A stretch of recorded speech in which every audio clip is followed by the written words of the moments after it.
Okay, so good morning everyone. My name is Michael Barton, and today, the next 45 minutes or so, we'll be talking about what I like to call the autism advantage. Some of you may be thinking it's a bit ironic to be talking about an autism advantage when it's referred to as an autism spectrum disorder. Things I don't quite agree with this terminology because, well, certainly from my point of view, I have a very highly ordered, logical and analytical way of thinking. So therefore, from my point of view, I'm the ordered one and it's everybody else in the world around me that's disordered. Another thing that is important to note about autism is that when someone gets diagnosed with a disorder, you immediately focus on the negative aspects of that person. But being an optimistic autistic person, I don't like being defined by what I can't do. If you think about it, I don't think anybody would want to be defined in this way. So I strongly believe that we need to appreciate a person's strengths and abilities as well as offer them the support in areas where they may need help. But the challenges that we face start at a very young age. What doesn't help is that the education system feels very rigid. It's designed so that everybody does their SATs at 11, their GCSEs at 16, and their A-levels at 18. Then they go on to university and get a degree, and then they find a job in the world of work. But because an autistic person's brain is fundamentally wired differently to that of most people, we don't necessarily follow this same linear progression. Trying to confine us into these small, narrowly defined boxes can feel very uncomfortable for us. To put this another way, I'd like to show this point in the form of a cartoon.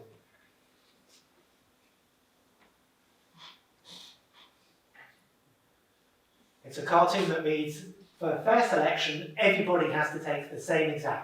Please climb that tree.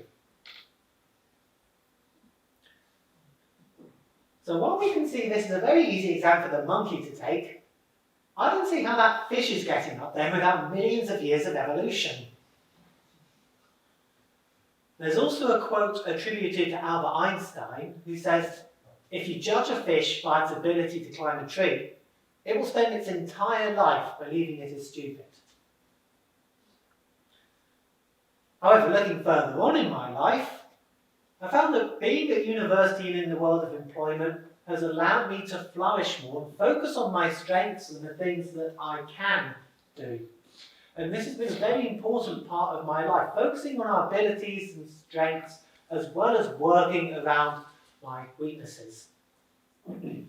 So just to bring you up to speed on who I am and how my journey has come about, it started off as a non-verbal 2-year-old when I was diagnosed with PDD-NOS, or Pervasive Developmental Disorder Not Otherwise Specified.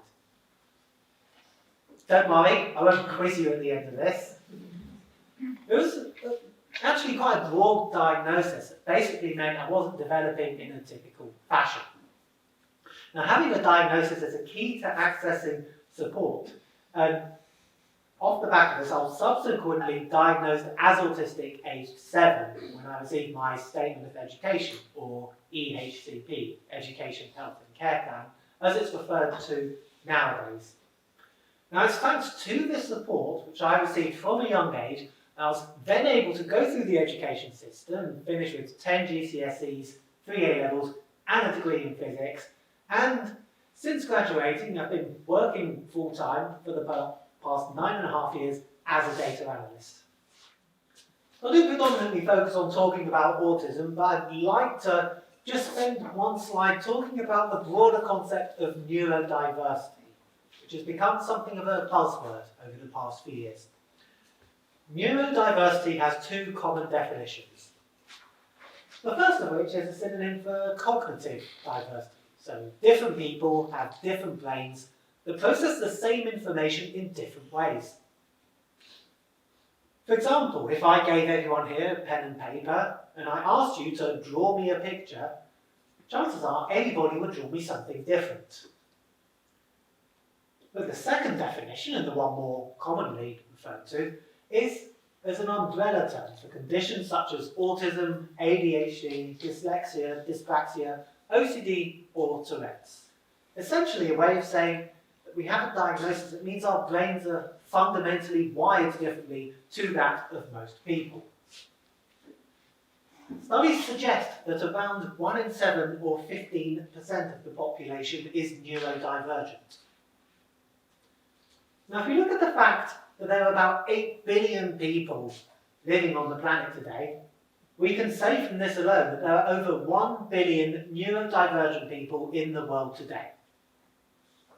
Which, to put it another way, means you can't ignore us.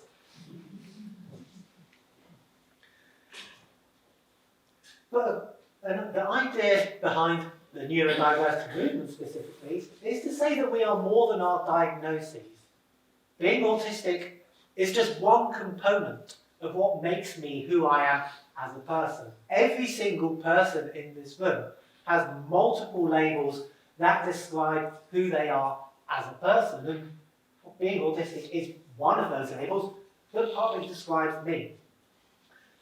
But it's also a way of saying that we need to help overcome and eradicate the stigma associated with one or more of these conditions, as if to say, just because a person has difficulties in one or more areas, doesn't mean you can extrapolate and assume we're impaired in every aspect of our lives. Today's talk will predominantly focus on autism, because I am autistic and have over 30 years of experience with it. Something I like to say in every talk I give is that the biggest problem autistic people face today is the lack of understanding from other people. You may have heard the figure that 1 in 100 people are autistic, but this has been in circulation for over 15 years now. And I'd certainly like to think our understanding of autism has progressed at least somewhat in that time. More recent figures suggest between 2 to 4% of the population is autistic. In the United States, the CDC, the Center for Disease Control and Prevention, has most recently suggested a figure of 1 in 36, or 2.76% of the population. Again, if we extrapolate this over the 8 billion people in the world, we can say that there are over 200 million autistic people living on planet Earth today, over 1 million of whom live in the UK. But these figures, and every single figure that I'm going to mention throughout my entire talk, comes with a very important caveat. This is only true for people that have been diagnosed as autistic. I believe that there are many more autistic and neurodivergent people out there who haven't been diagnosed, either because they may not realise they are autistic, they may believe they are autistic but don't want to get diagnosed because of the potential stigma. There's also the fact that there's a considerable waiting list for being diagnosed as autistic. For the NHS in England alone, the waiting list is over 170,000 people long. And we all know that it can take years to receive a diagnosis of autism. The thing is, we all know that autistic children grow up to become autistic adults, but this doesn't solve many of the problems that we face. We know that only 3 out of 10 autistic adults are in some form of employment, which is the lowest figure for any specific disability. We also know that around 5 out of 10, or half of disabled people, are in employment, as well as 8 out of 10 of the general population, to put this figure into some wider context. And to really highlight the fact that the world is not designed for autistic people, we know that the vast majority of us experience mental health issues. I mean, if you think about a world that just fundamentally isn't designed with autistic people in mind, there are going to be clashes, there are going to be issues. We know that. So look at it in a slightly different light. Some of you may have read the previously best-selling book, Men Are From Mars, Women Are From Venus, which, if you haven't read it, is a book about trying to understand the opposite sex. Now, in the introduction to this book, it says, and I'm quoting here, "You've got to treat your partner as if they're from a completely different planet to you." I'm going to take this one step further and suggest autistic people are from Jupiter. But one of the key messages that I got from reading this book is, once you appreciate just how different another person is, you can relax and cooperate with their differences, rather than resisting them or trying to change who they are as a person. I think this encapsulates how we need to approach and understand autistic people.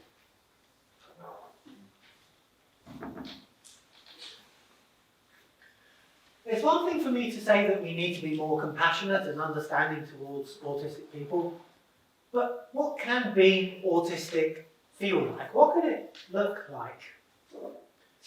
If I were to define autism in one sentence, it would be pretty much dictionary definition that autism is defined by the deficits a person displays when interacting with other people. Which to me immediately springs to mind the caveat that this doesn't say anything about us when we're by ourselves, when we're not interacting with other people. But before I diverge too much from that point, the fact of the matter is our brains are wired so that other people are just not prioritised to the same extent as they are for most people. And this shows itself from a very early age. We know that autistic children find it more difficult to develop what we call a theory of mind, meaning the ability to understand what another person might be thinking or what their thoughts or intentions could be. Most children have developed a theory of mind aged 4, but there are some autistic children, even up to age 10, who cannot pass a simple theory of mind test. So just take a moment to think about what it must be like to have a 10-year-old autistic child that doesn't have the social skills you would expect from a 4-year-old. Now, on top of just having a brain that's not wired towards understanding other people, something else that can be a real challenge for us is non-verbal communication. We know that the vast majority of information we give to another person in conversation is non-verbal, by which I mean things like facial expressions, body language, gesticulation, and tone of voice. One study from the University of Harvard actually puts this figure as high as 90%. So just think about what it must be like if you're in a conversation with another person and you're only able to appreciate 10% of the information that they're trying to give you. And to make matters even more complex, people often use expressions and sarcasm in their speech, which we also find difficult. So we'd like to understand half of this remaining tiny little sliver of information. So if you just look at this point alone, it's no wonder we encounter problems in social situations. We also find eye contact difficult. This is a well-known fact for autistic people, but there are a couple of reasons behind this. Firstly, as a child, I found eye contact uncomfortable. I found it very difficult to do. One of the reasons being is that I tended to focus on just one of my senses at a time. Either I could use my ears and listen to what another person is saying, to the extent where I can repeat back exactly what they were saying, word for word, but then my brain doesn't have the capacity to focus on what my eyes are doing, or I could expend all of my effort staring deep into another person's eyeballs. And then I don't have the capacity to listen to what they're actually saying. So, whichever approach I take, I'm being rude. But I can say this is partly backed up by science at least, because scientific studies have shown that making constant, unbroken eye contact with another person starts to feel uncomfortable after about 3 seconds. And yet we're expecting autistic people, particularly children, to make constant eye contact, which is inherently uncomfortable for anybody. So how did we get around this? Well, having a speech and language therapist as a child, they suggested something a bit different. They suggested, instead of trying to stare into another person's soul through their eyeballs, Try to look at their mouth instead. This meant if it was a noisy environment, I could try to lip read the other person and I would still have an idea of what they were saying. But with this new purpose, I was then more able to focus on what they were saying, and they knew that I was listening to them because I was at least looking at their face, rather than letting my eyes just wander around doing their own thing. We can also be brutally honest, which can come across sometimes as being tactless or blunt, even though sometimes a direct form of communication can be very concise and very good at getting the point across. I'd like to relay this point to you in the form of a joke. So a man goes along to an interview. About halfway through, the boss asks him, "What do you consider your biggest weakness to be?" The man replied, "Honesty." Now the boss inquired, "I don't see how honesty can be a weakness." To which he replied, "I couldn't care less about what you think." Entirely truthful, but probably not going to help them in that interview. But something that we're told from a young age is that it's important to tell the truth to another person. We shouldn't lie to another person. And yet, with autistic people, there's an important differentiator here. We don't always appreciate the fact that telling somebody something that is entirely truthful can hurt their feelings. Whereas for neurotypical or non-autistic people, it's often the other way around. You usually think about how somebody might feel about something before telling them something that's entirely truthful. Top tip: if somebody asks you the question, "Does my bum look big in this?" I promise you that's a loaded question. One of the best things that we can do to help understand autism and to help autistic people is to appreciate the fact that we need to be explicitly taught the social skills that most people take for granted. I mean, you don't need me to tell you how complex and varied the social world can be, and the fact that we interact with people on a day-to-day basis means these are skills which most people build up very quickly. So from my point of view at least, it seems like a soft skill to most people, just something you can do without really thinking about it. But to me it's always been a hard skill, like learning how to drive, playing a musical instrument, or picking up a new sport. It's something that I need to be taught from the very basics. It's something that I've needed to constantly practice on a day-to-day basis so that I can bring it up to a somewhat acceptable standard. We also need to think about not just context, but coming at it from a cultural point of view as well, which can introduce a whole load of new variables. Something as simple as knowing how far to stand away from another person when you're speaking to them not only varies by culture, it also varies by whether someone grew up in an urban environment, which means they're comfortable with less personal space, or a rural environment, which means they generally like more, as well as how much you know the other person. Strangers tend to stand further away from you. There's also the fact of knowing when it's a suitable time to interrupt a conversation, so knowing how important something is, as well as the fact that we often don't know that when you're talking about something, just being able to read the other person's body language and understand if they're happy for you to carry on talking about a subject, or if they're bored out of their minds and can't wait for you to move on.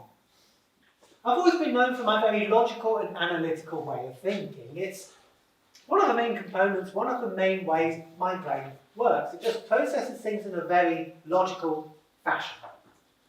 This can be described as a more binary or black and white way of thinking compared to most people. This doesn't mean that I'm colourblind. It just means that I prefer to see things at one end of the spectrum or the other.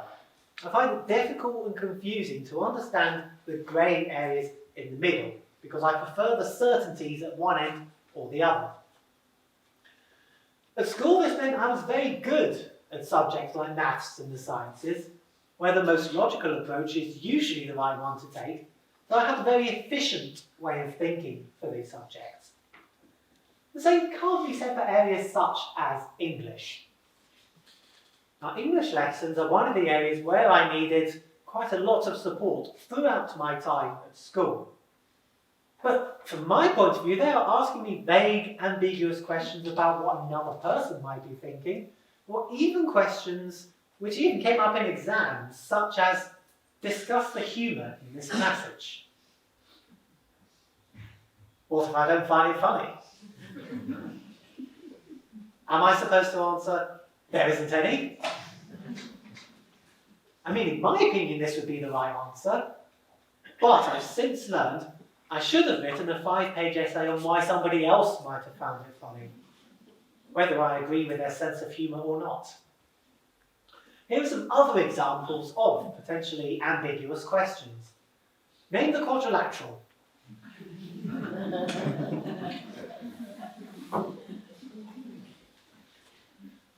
Now you would have thought that Bob, Sam, Tennyson, Kate and Harry are reasonable names to give to inanimate objects.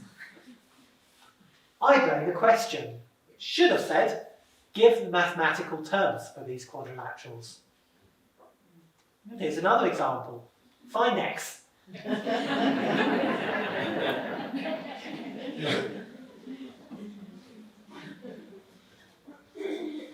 I mean, they're right. There it is. But, had the question said calculate x, I would have said x is obviously 5 centimetres. I just need to use Pythagoras' theorem. But this goes to show that even in a subject like maths, which many autistic children excel at, questions still need to be phrased in a clear and unambiguous way. As well as being a very logical thinker, my brain also processes things in a very literal fashion. And therefore, good, clear communication can make a huge difference when interacting with autistic people. What doesn't help is that the English language is full of idioms, metaphors, expressions, slang, euphemisms, and other such figures of speech, which people use on a day-to-day basis without considering their literal interpretation. So by the time I was going into junior school, when my language skills had caught up with my peers, I still found it difficult and confusing to understand what people really meant when they were speaking to me. So the strategy that we came up with to help me overcome this was we got an exercise book in which I'd write down the confusing phrase or expression, I'd draw a picture, the first thing that came to my mind, then my support assistant wrote what it really meant underneath. Here are some examples. Take a seat.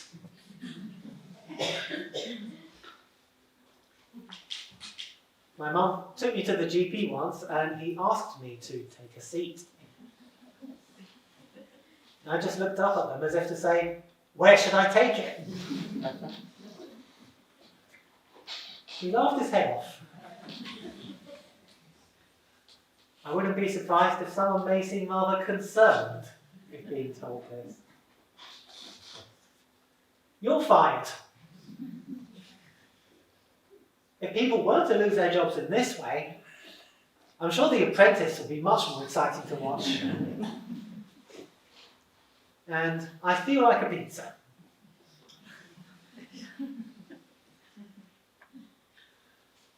Neurotypical people seem to instinctively know what these phrases mean and can process them as if there's nothing wrong with them. However, the autistic mind takes each individual word, processes the meaning of it, and then we put all the words together and try to make sense of the result. So hopefully now you can see why we often come up with unusual or bizarre interpretations for everyday phrases. Now, as we added to this exercise book, not only did it help me to understand the intricacies of the English language, it was also helpful for my teachers and family and friends alike to understand the autistic way of thinking. So it's off the back of this exercise book that I then began writing a column for my local autistic trust as a teenager, writing a page on what it's like to be autistic as well as examples of some of my drawings. And then as this got more popular, people suggested I take some of these drawings and some from my exercise book and put them together into an actual book to get it published. And this is exactly the idea behind my first published book, It's Raining Cats and Dogs. Now I would like to talk about special interests. A special interest is an intense interest or obsession with a specific topic. Now, in the diagnostic criteria for autism, these are often described as restrictive or repetitive interests. Again, I don't quite agree with those exact words, because what we may lack in breadth of interests, we more than make up for in depth. And secondly, if you're going to master a particular skill or topic, they say you need to consciously work at it for 10,000 hours. So, yeah, it may get repetitive at times. But one of the reasons I think we develop our special interests is to help us have some element of control over our environment. So in a chaotic world designed for neurotypical people, it can feel very reassuring, almost therapeutic, to have a specific area, a specific environment where we do understand those intricate variables, where we do understand how things work. Combining this with our often very keen attention to detail, meaning that we notice small details that most people don't usually consider, and we can quite often see autistic people becoming world experts in their field of interest. As a child, I had numerous special interests, including dinosaurs, sharks, and the universe. It got to the extent where if anybody asked me anything about any of these topics, I could tell them the answer straight away. Now, growing up as a child 20 years ago or so now, I've also inevitably developed a special interest for Pokemon. But what differentiated Pokemon as a special interest was it actually helped me to make friends. One of the most chaotic times for me at school was lunchtime. Because once you've had your lunch, you just have an hour where there's a whole playground, lots of other children, and absolutely no routine or structure. Whereas what Pokemon did was it provided me with some sort of structure. It meant that rather than having to rely on my below-average social skills to proactively go out there into the Wild West to make friends, other people would actually want to approach me and become friends with me because of my vast knowledge of Pokemon. Something else that's been very important to me, which I continue to enjoy as an adult, is music. Now, one thing that differentiates music, again, is the fact that most people have at least some form of interest in music. Spoiler alert, most adults aren't that interested in talking about dinosaurs. Sorry to break it to you. But coming from a musical family meant that I was always encouraged into musical instruments, and receiving piano lessons from the age of 8, on the condition that I practice every single day, meant that those minutes turn into hours of practice, and then hundreds and then thousands of hours. And once you put thousands of hours of practice into a particular instrument, you're going to get good at it, whether you're autistic or not. I think that's an independent variable. But the fact is, I put thousands of hours into my music, and because of that, I now have grade 8 jazz piano, grade 7 French horn, and I also play the bass guitar and numerous percussion instruments. Now again, as a teenager and as an adult, I've been part of numerous groups and bands, and I often go to jam sessions, which is a bit like an open mic night, where you bring along your instrument, the organiser puts you together in a group, and then you get on stage and you play some songs. What's not to like? But again, similarly to how I made friends with Pokemon as a child, as a teenager and as an adult, people wanted to approach me and become friends with me because of my musical abilities. Judo is something else that I've been doing from an early age. In this martial art, instructions are very clear and precise, so that I always knew exactly what was being asked of me. My parents originally got me into judo as a form of self-defense to help prevent bullying at school. But something else that really helped me to stick at judo is the fact that, unlike the education system, which I've already said feels rigid and everyone has to progress at a similar rate, when it comes to judo, there's a lot more flexibility in how you progress. If you progress more quickly, you can go up the coloured belts more quickly, but if you need more time, the coaches are always there to help you and explain things to you in more detail, and it's okay if you take longer. One of the key aspects is being consistent and turning up regularly to the classes. Now again, the fact that I've been doing judo for over 24 years now means that I'm getting quite good at it. I've earned my black belt in judo, and I actually regularly coach as well as train at my local club, so passing on my knowledge to other people. So this says a lot about me as a child, teenager, and as a young adult. But then once I graduated from university, the world of employment bloomed. So one of the questions I'd like to pose to you is why only 30% of autistic people are in some form of employment?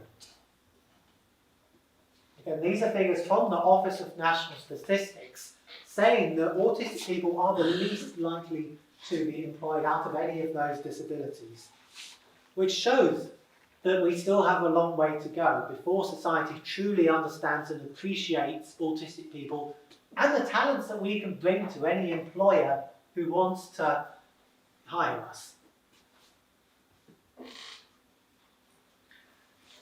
So we know that only 3 out of 10 autistic people are in some form of employment. And not only is this some of the lowest employment figures, we also have the highest pay gap. We know that the gender pay gap in this country sits at around 12%, but the autistic pay gap sits at more like 33%. Which means that autistic people, for the same level of job, are paid on average a third less than our neurotypical counterparts. And I believe this is because our skills are overlooked. When a person finds out that another person is autistic, that first impression is often negative, that focuses on what we cannot do. And yet, this is a big contrast to the fact that companies are saying that we need a diverse range of people. We need people with different skills and original ideas and points of view being brought into the discussion so that we can collect different insights and look at the problems that we face from a different angle. So I'd like to spend the next section of my talk trying to coalesce these two ideas. And one thing I think everybody should know about is our uneven or spiky profile. So basically the fact that we may need substantial support in some areas, and yet we can be exceptionally good in others.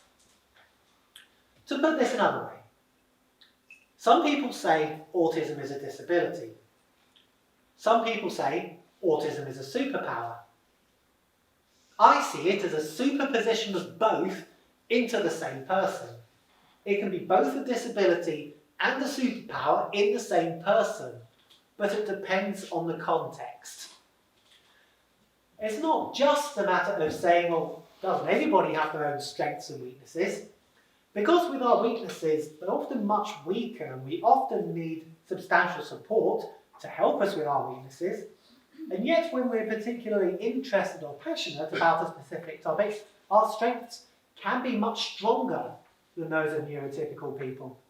And I think it's this gulf between our strengths and our weaknesses which has led to the narrative that autism can be a superpower.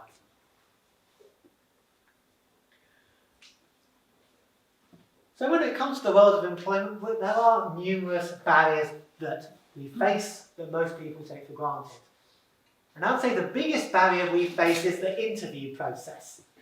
Before we even get a job in the first place, the standard, typical interview process often asks vague, open-ended questions to people, not necessarily relevant to the job itself, such as, tell me about yourself.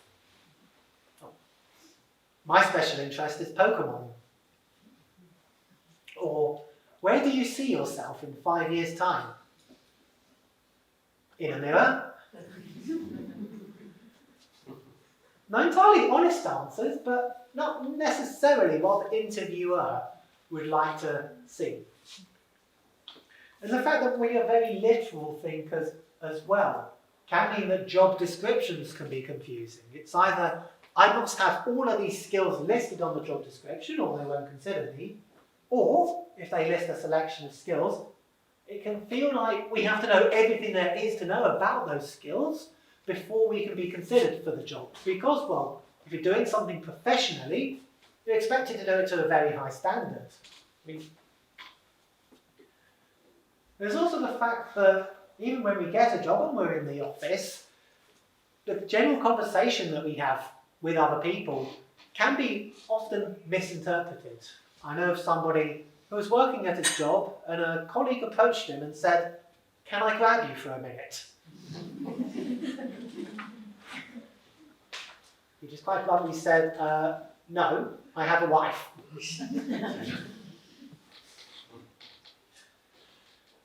It's also important to note that our career ladder or career progression isn't necessarily going to look the same as that of most people. Many people at the age of about 16 have an entry-level job working in retail, maybe at a coffee shop or at a shop front. But with a job like that focuses on a person's social skills, this is something that I would struggle with now, as an adult with a career spanning nearly a decade now, much less when I was 16 years old. But put me in front of some code, put me in front of some spreadsheets, and I'm happy as Larry, whoever he may be. So these are some of the problems that every autistic person faces when it comes to getting a job, or even when we're in the job. So what can we do? How do we work around this? Under the Equality Act 2010, it is illegal to discriminate against somebody based on a protected characteristic. Now, autism comes under disability, which means that we have legal protections when it comes to the workplace. Now, it's important to note as well that if you are autistic and applying for the job, it is entirely a personal choice as to whether you disclose to your potential employer whether you are autistic or not. But if you do disclose to them, they're legally obliged to consider reasonable adjustments, which I like to describe as small changes that can make a big difference. Then the best example of reasonable adjustments came from somebody that I met at a show in Cardiff. So someone from the Cardiff Department of Highways and Transport who was managing an autistic colleague, and he could see that they were struggling in the workplace, so he took them into the meeting and he said, "Well, what can we do to help make work better for you? What are some of the challenges you are facing?" And they came up with 3 simple reasonable adjustments. Because he would drive to the office for his commute, he'd often get to the office car park and often found that it was very busy, meaning there'd be a lot of stress in his mind of potentially not finding a parking space and maybe having to park on the street, which caused him a lot of stress and anxiety before he'd even sat down at his desk and started his job at 9 AM. His stress tank was already half full by that point. So the solution they come up with is they gave him his own dedicated parking space. He can just go into work, park in his space, go to work. None of that stress was there. Many companies nowadays employ a hot desking policy, which means when you come to the office, you can choose where you want to sit. But having a fixed desk in a quiet corner of the office, again, meant that he knew where he was going to be sitting, knew that was definitely going to be his desk. He didn't have to potentially find a desk or speak with other people before he sat down to do his job. And also being in a quieter corner of the office reduced the sensory input and the amount of people passing him, meaning he was more able to focus. And thirdly, which is an adjustment just as much for everybody else as it was for him, was focus time. Meaning that other people could only approach him during certain hours of the day. Now this meant that for the rest of the day, he knew he could just get on with his work, and he knew that he wasn't going to be disturbed by other people. Again, freeing up his brain. So instead of worrying about someone potentially approaching him and taking him off task, he knew he could just do the job that he was paid to do. Now it's these 3 simple, reasonable adjustments which are often low cost or even free for companies to implement, soon meant he was doing the work of 4 people. So believe me, the return on investment is absolutely there. Now, if you look at my own personal experience, something that has worked for me is the idea of flexible or remote working. And by flexible, I don't mean mandatory office yoga. I mean the idea of being able to be flexible with your working hours. So as long as you're working 40 hours in a week and you're getting everything done that needs to be done, you don't necessarily have to start at 9 o'clock and finish at 5 o'clock.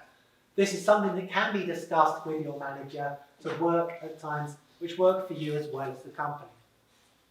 Now, the idea of remote working, which has become a lot more popular since COVID, has also helped to reduce my stress and anxiety levels throughout the day. Because, let's face it, nobody wants to be stuck on the London Underground, crammed into a tube like sardines, where you have absolutely no personal space whatsoever, where your only coping mechanism is Candy Crush.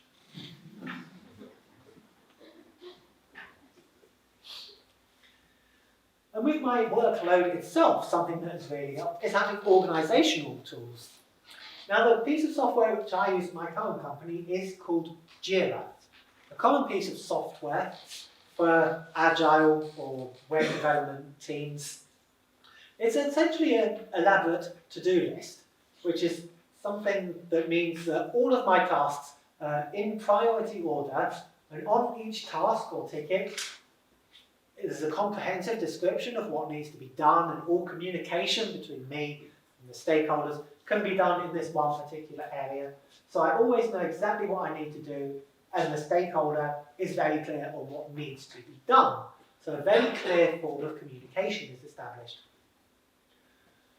But what's important to note is that this was not a reasonable adjustment specific for me. This is an approach that worked for the entire data team. It meant that everybody on the team knew what was going to happen, knew what their tasks were. We talk about it on a daily basis in what was called stand-up meetings, even though everybody was mostly sitting down. But it meant that everybody on the team was very organised with our workload, and other stakeholders knew what we were doing and what priority their tickets were in. It also meant if somebody else approached me and wanted me to do something for them, if I felt that I couldn't do it, I had that structure in place so that I could push back and say, sorry, I don't have the capacity for this. Please raise a ticket so that I can come back to this later. But again, this really dispels the myth that, well, reasonable adjustments could give an autistic person an unfair advantage, because it's not like school where everybody's expected to get the same minimum grades. If employees can have tools that make them work that much better, then why not let every single employee benefit from this tool? If you'd like to read more about reasonable adjustments, the government released earlier this year the Buckland Review of Autism Employment, because even the government is aware that the autism employment gap is far too wide. Now, this is a list of 19 individual reasonable adjustments that any company can consider putting into place. So how did I piece this all together when I was starting out with my career? Once I graduated from university, I spent 4 months job hunting. That was my full-time job, to find a job. But what I did, I decided to say that I was autistic on my CV and application forms. I decided to disclose, but I framed it in a very positive sense. I said, being autistic means I can be very focused, I have an exceptional attention to detail, I have an out-of-the-box way of thinking, almost by default. I pride myself on my punctuality, reliability, quick learning, and I can be very honest with people. Because let's face it, sometimes neurotypical people just can't handle the truth. But again, I'm very keen on changing the narrative around autism from deficits into one that also looks at our strengths. Because as it currently stands, people tend to focus on our deficits. They immediately focus on what we cannot do and kind of just ignore our strengths as if they don't really exist. Now, this is yet another situation where it's the other way round for neurotypical people. Many neurotypical people are very good at talking about their strengths and bragging about what they can do, and kind of just hide their deficits to one side as if they really don't matter. I mean, I can certainly think of at least one instance where somebody needs a slightly better attention to detail.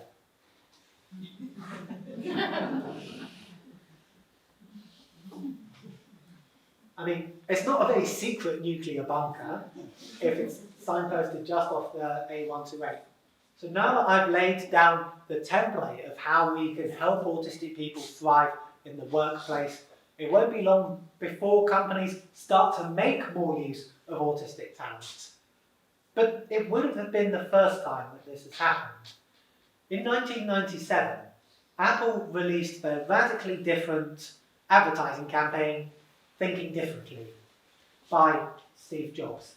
And he really emphasises why we need people that think differently, and I'm going to summarise it in this next quote.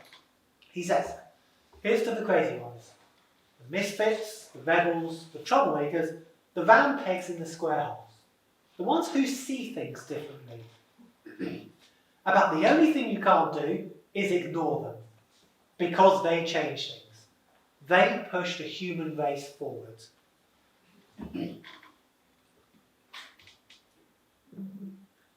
I mean, if it's good enough for Steve Jobs, I'll take it. But if we encapsulate this way of thinking and appreciate the fact that companies need not be so monotonous and so grayscale in their approach to things. We need different ideas, different points of view. We can't have things staying the same because it would all be very flat and very boring.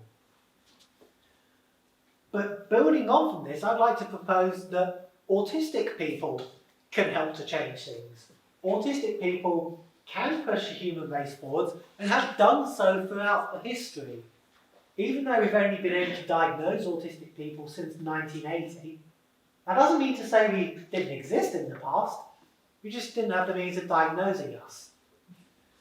I explain this in the idea of, well, what has autism ever done for us, in which I've written about numerous famous people, past and present, and how their autistic traits have led them to not only to develop successful careers, but to lead me to say that we wouldn't be as we are today without the autistic way of thinking. I know I'm not the first person to suggest that Albert Einstein could have been autistic, but if we look at the fact that when he graduated and worked in a patent office, he was so focused and so dedicated to his work that he'd do an entire day's work just in a few hours in the morning, and then his employer let him spend the rest of the day working on his physics theories. So it was while Einstein was in his mid-20s, working in full-time employment, that he published his 3 absolutely revolutionary physics papers, one of which won him a Nobel Prize. And if you think that's impressive, a few years later somebody else won another Nobel Prize simply by proving that Einstein was right. If we look into the creative areas now, we look at the pop artist Andy Warhol. He certainly had a very different and unique way of thinking. When he arrived in New York, he had a very direct approach to job hunting and got his first job within 48 hours of arriving in New York by walking straight into the offices of Glamour magazine and asking to see the editor. Now, the editor at the time, Tina Fredericks, was quickly won over when he presented his portfolio of work, taking the expression, "a picture's worth 1,000 words," very literally. It was off the back of that he became the artist in New York in the 1960s, founding the whole pop art movement, and his social needs were more than met by establishing what was called the Warehouse, a old building that him and other like-minded artists could get together and talk about and discuss art, having that central theme. If we look towards the present day, we need not look further than the climate activist Greta Thunberg. That was when she was just 15 years old, and she realised the injustices the governments around the world were performing by not sticking to what they'd agreed to do in the 2016 Paris Climate Accord, that she decided to strike from school, because what's the point in getting an education when we don't have a habitable world to live in?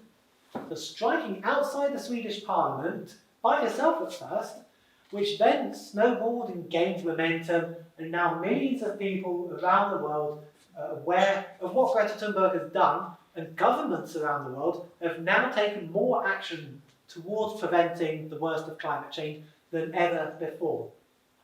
So from that we could say the actions of one 15-year-old schoolgirl could literally be saving the world.